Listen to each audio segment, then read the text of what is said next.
साल के ठाकुर जी हैवे वारे हैं, तो यशोदा मैया सोच रही है जन्माष्टमी आवे वारी है, लाला को कहा दूं।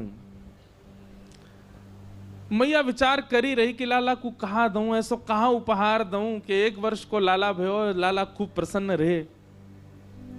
तो 1 वर्ष के ठाकुर जी हैवे वारे हैं, वहां से पहले नेक नेक चलनो सीख गए ठाकुर जी। अब मैया से जिद करें, मैया तू जहां जाएगी मैं संग जाऊंगा। बोलना तो जाने ना है तोतली वाणी ठाकुर जी की, लेकिन मैया जैसे ही कछु भी कार्य के काज बाहर निकले सोई ठाकुर जी फूट फूट के रोमे। तो यशोदा मैया को ये करना ही पड़े कि लाल जी को संग लेके जावे। लेकिन अब ठाकुर जी धीरे धीरे चलना सीख गए, तो ठाकुर जी गोद में चल के और जोर जोरते रो, मैं क्यों बोल मोह नीचे उतारो, मैं आप ही चलूंगा, संग चलूंगा मैया के। तो मैया कैसे चले, बोले जमुना जल की गगरी रखी है सिर पे, तो लाला की उंगली कैसे पकड़ेगी, और चलो जाते समय पकड़ भी ले तो लौटते समय तो जल भरो है, तो भार है, दोनों हाथ लगाने पड़ेंगे, तब कहा करें। तो मैया अपने सिर के पल्लू को ऐसे छोड़ दे पीछे, लाला को हाथ में पकड़ा दे, और वे लाला को देख तो चलियो, लेकिन मेरी या पल्लू को छोड़ियो मत, पकड़ के चलियो संग में। सो ठाकुर जी मैया को पल्लू पकड़ के पीछे पीछे चले, कभी अपना अंगूठा चूसे, कभी अपनी उंगली पकड़ लें, कभी इतको देखें, बंदरन को देखें, मोरन को देखें, और जैसे कोई दिख जाए सोई ठाकुर जी रुक जाए, रुके तो पल्लू खिंचे तो मैया को पता चल जाए लाला रुक गयो। समझ रहे हैं ना भाव? रसखान जो भाव कहते हैं, ताही अहीर की छोहरिया छचिया भरी छाछ पे नाच नचायो।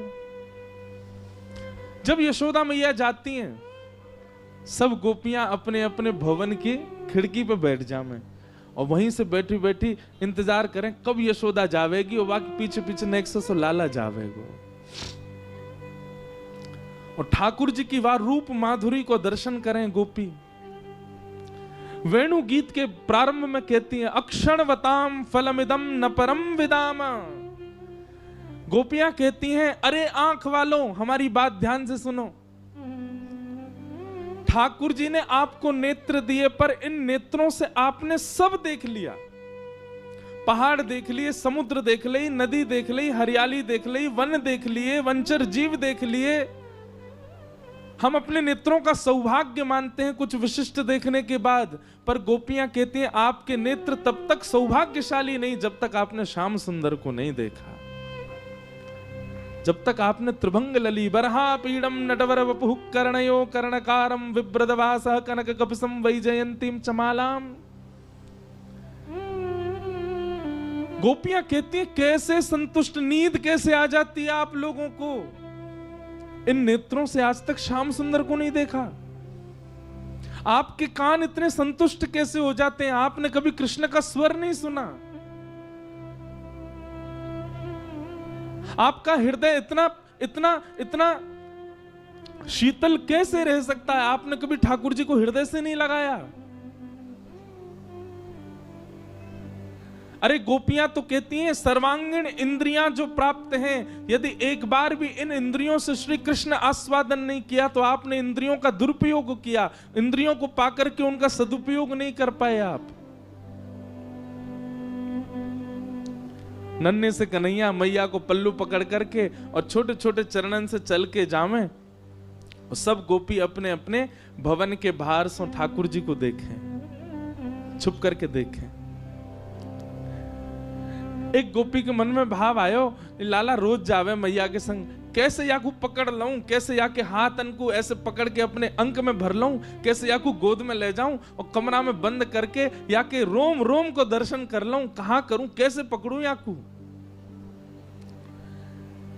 तभी एक गोपी ने एक दिन एक उपाय कियो, कहा जैसे यशोदा मैया के आवे को समय भयो, वो गोपी गई और सुंदर दोहरी गैया के दूध को बनाए, दूध से जो दही जमाई, वहां से जो मक्खन लोना निकारो, वह को हाथ में सजा करके और खिड़की पे बैठ गई। जैसे ही यशोदा मैया नेक आगे निकली, गोपी ने अपनी भुजा आगे कर दी और बाहर मक्खन दिखाए करके और लाला से कह रही है, कन्हैया आजा, देख तेरे काज मक्खन निकारो मैंने। ठाकुर जी रुक जामे तो मैया को पल्लू खींचे, और मैया को पल्लू खींचे तो मैया खींच के ले जाए लाल जी को। गोपी रोके तो हमेशा ही है, ठाकुर जी रुके पल्लू पकड़ के, मैया खींच के ले जाए। लेकिन आज मक्खन देख करके ठाकुर जी के चित्त में ऐसा लोभ उत्पन्न भयो कि ठाकुर जी ने जैसे ही माखन देखो है, मैया को पल्लू छूट गयो, अब मैया तो निकल गई आगे, कन्हैया अकेलो रह गयो वहीं। Next so Kanhaiya.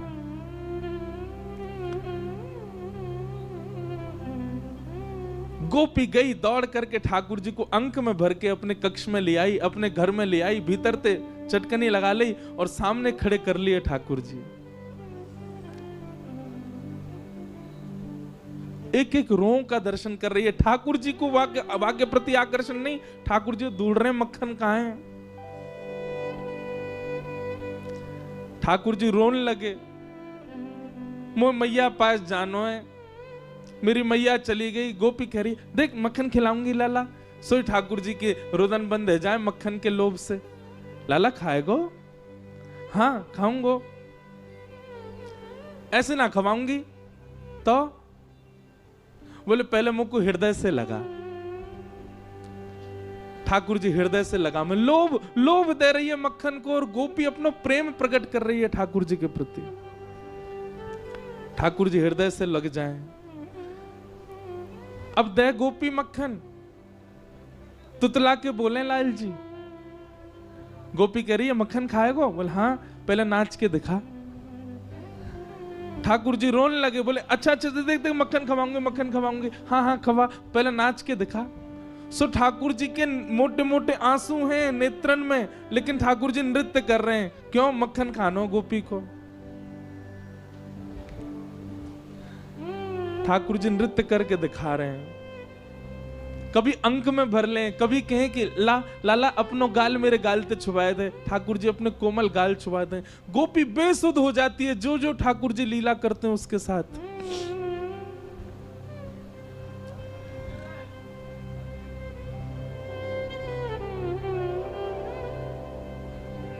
जब इस दृश्य को आकाश से देवता देखते हैं, जब इस दृश्य को रसिक जन अनुभव करते हैं, भाव साम्राज्य में चले जाते हैं, तब परमानंद दास जी कहते हैं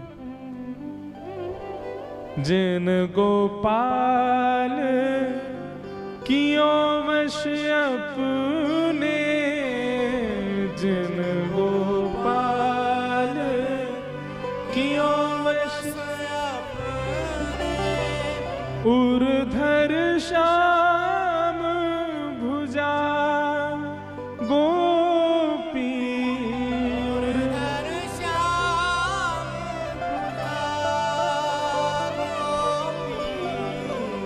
प्रेम की ध्वजा गोपी, प्रेम की ध्वजा गोपी। ठाकुर जी के संग सब लीला कर रही है गोपी। कभी गोद में बिठावे, जैसे जैसे कहना तो नहीं चाहिए पर कह दूं, अन्यथा मत लियो बात को।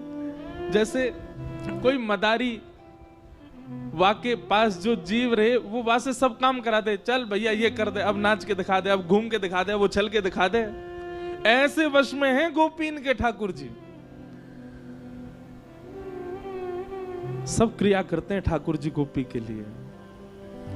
इतने में यशोदा मैया चलती जा रही हैं जमुना जी की ओर, और यशोदा मैया ने पीछे देखी, अरे मेरो लाला कहाँ गयो, मेरो कन्हैया कहाँ गयो। मटकी वहीं छोड़ दी, दौड़ी गलीन में जामे, चौबारिन में जामे, घर घर जाके पूछे मेरो लाला देखो, अरे मेरो कन्हैया देखो।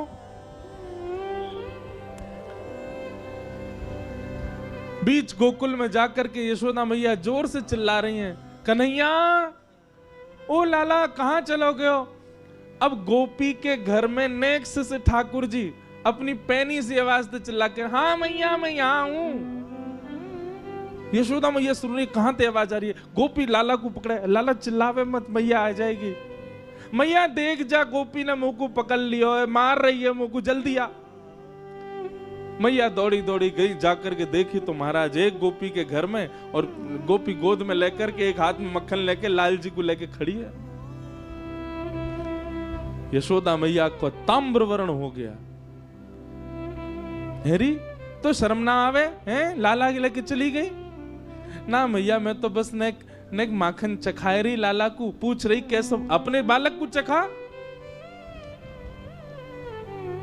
मेरो लाला काय को ले गई, ला दे यहां पे।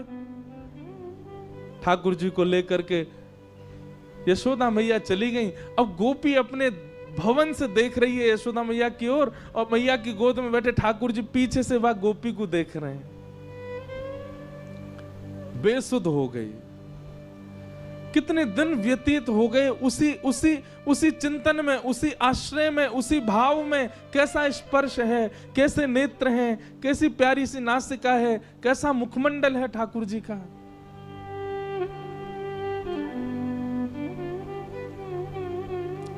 तब यशोदा मैया गई एक सुनार के पास, और मैया ने जाकर के कही, बोले मेरे लाला को जन्मोत्सव आ रहा है, तो अपने लाला के काजे एक क्षुद्र घंटिका बनवाऊंगी। क्षुद्र घंटिका कहा है? ठाकुर जी कौंधनी पहने कमर में, और वह कौंधनी में छोटी छोटी सोने की घंटी लगी हैं चारों ओर। मैया ये यही मारे बनवा के लाई है, क्यों? लाला की कमर में बांध दें, और जब मैया जमुना जी जल भरवे जामे, सो लाला जब मटक मटक के पीछे चले, सबरी घंटी बजे, तो मैया को पता लगती रहे कि लाला संग चल लो। जैसे ही कोई गोपी लोभ दे और ठाकुर जी वहां को भाजे, सोई मैया को पता, अच्छा यहां तक घंटी आवाज आ रही, लाला भाज को दिखे, सोई मैया जावे पकड़ के ले आवे, चल मेरे संग। इतनी सुंदर भाव। मैया क्षुद्र घंटिका की कौंधनी बनवा करके लाई।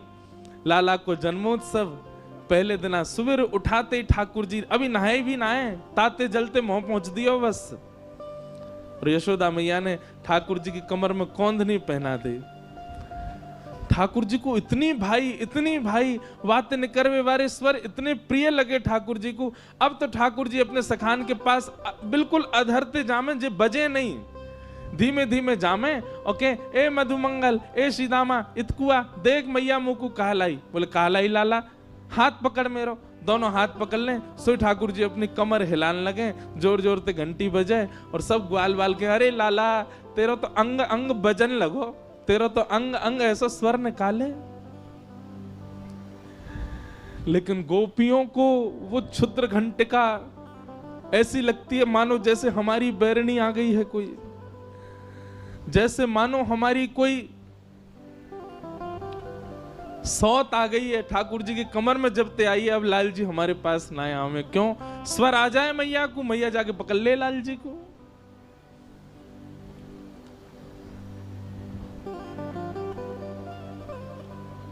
श्री कृष्ण प्रेम में उन्मत्त गोपियां, उनकी कोई आयु नहीं है। आबाल वृद्ध वनिता, भागवत जी कहती हैं, एक छोटी सी बालिका से लेकर के अत्यंत वृद्ध गोपी तक सब ठाकुर जी से प्रेम करती हैं। सबको ठाकुर जी अपने प्रियतम के रूप में दिखाई देते हैं।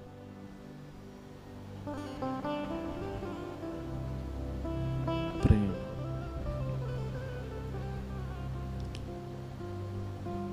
एक बहुत सुंदर पद है हरिराय महाप्रभु जी का, नैनन में ही राखूं पिया तो, नैनन में ही राखूं पिया